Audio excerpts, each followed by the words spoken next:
Now when liquidity is soaked as a during inflation, मतलब inflation के समय पे लिक्विडिटी को अगर वो कम करना चाहे तो कैसे करेगा। Cash reserve of the commercial banks are squeezed मतलब होता है कम करना, है ना, खींचना, कम करना।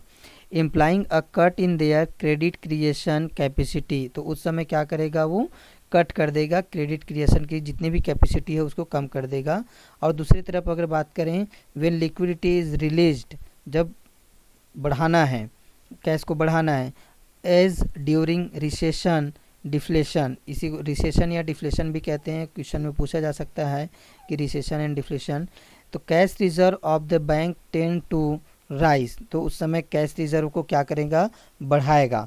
तो बढ़ाने से क्या होगा, implying a rise in credit creation capacity of the commercial bank, तो उससे क्या होगा क्रेडिट का क्रिएशन बढ़ेगा, क्रेडिट क्रिएशन कमर्शियल बैंक में बढ़ेगा, तो उससे हम जो डिफ्लेशन है उसको कंट्रोल कर सकते हैं। Thus inflation is corrected by selling the securities and soaking liquidities, मतलब जब हम सिक्योरिटीज़ को बेचेंगे तो उससे क्या होगा, हम लिक्विडिटी जो है कैश, यहाँ पर लिक्विडिटी का मतलब है कैश से है, तो मार्केट का जो कैश है वो हमारे पास आ जाएगा, मतलब आरबीआई के पास आ जाएगा। While deflation is corrected by buying the securities, अगर इकोनॉमी में बहुत ज़्यादा डिफ्लेशन है, कैश की कमी है, तो उस सिचुएशन में हम जो है सिक्योरिटीज़ को बेच देखते हैं, बेचने से मार्केट में जो पैसा है वो बढ़ जाता है, मतलब रिलीजिंग लिक्विडिटी, तो लिक्विडिटी जो है कैश जो है मार्केट में बहुत ज़्यादा फैल जाएगा, जिससे लोगों को भी पैसा मिलना आसान हो जाएगा, इजी हो जाएगा। Okay, when sale of security by the RBI soaks liquidity and lead to fall in cash reserve of the commercial banks, जब वो सेल करेगा, आरबीआई जो है सिक्योरिटी को सेल करेगा तो सोक्स लिक्विडिटी मतलब कैश की जो है, यहाँ पर सोक्स का मतलब होता है कम करना, है ना, and leads to fall in cash reserve, तो कैश रिजर्व को क्या कर देगा, कम कर रहा है, तो कैश रिजर्व जब कम कर रहा है तो वो पैसा जो है ऑटोमेटिक जो है गवर्नमेंट आरबीआई के पास आ रही है। फॉल इन क्रेडिट क्रिएशन, तो क्रेडिट क्रिएशन भी क्या होगा, कम हो जाएगा। हमने यहाँ पर पढ़ा था कि अगर कैश रिजर्व को ज़्यादा करता है तो उस सिचुएशन में कैश रिजर्व को कम करता है तो उस सिचुएशन में उसको क्रेडिट का क्रिएशन भी कम मिलेगा कॉमर्शियल बैंक्स में। फॉल इन मनी सप्लाई, उससे क्या होगा, मनी का सप्लाई कम हो जाएगा, और मनी का सप्लाई कम होगा तो इन्फ्लेशन इन कंट्रोल, तो इन्फ्लेशन जो है वो कंट्रोल में रहेगा।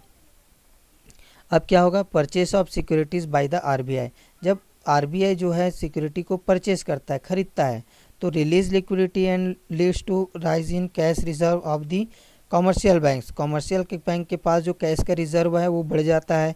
जब कैश का रिजर्व बढ़ता है तो क्रेडिट क्रिएशन की कैपेसिटी भी कॉमर्शियल बैंक्स में बढ़ जाती है।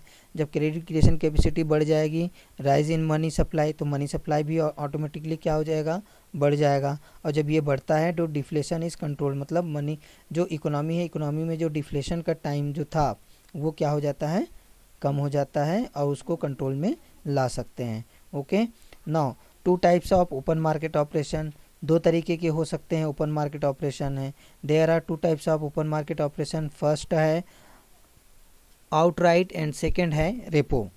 Outright open market operation are permanent in nature, वो परमानेंट ही रहता है, नेचुरली जो रहता है। These are as discussed above, the other type is known as repo open market operation. In such type of operation there is a promise of repurchase and the sale of securities unlike in the first type। तो जो first होता है outreach वो naturally रहता है, जो second होता है रेपो, उसमें क्या होता है, कोई भी सिक्योरिटीज़ जो है हम रिपर्चेस करते हैं या रीसेल करते हैं तो वो जो है प्रॉमिस लिया जाता है जिसके पास से भी, जैसे हम किसी के पास कोई सामान बेच रहे हैं तो हम उसको बोलते हैं कि आप ठीक है आप इसको अपने पास रखिए लेकिन हम बाद में इसको खरीदेंगे या आपको बेचेंगे, तो उसको कहा जाता है repo. Unlike in the first type, first like को अगर छोड़ दें तो रेपो में ये इस तरह का होता है। तो ये दो तरह के ओपन मार्केट ऑपरेशंस होते हैं।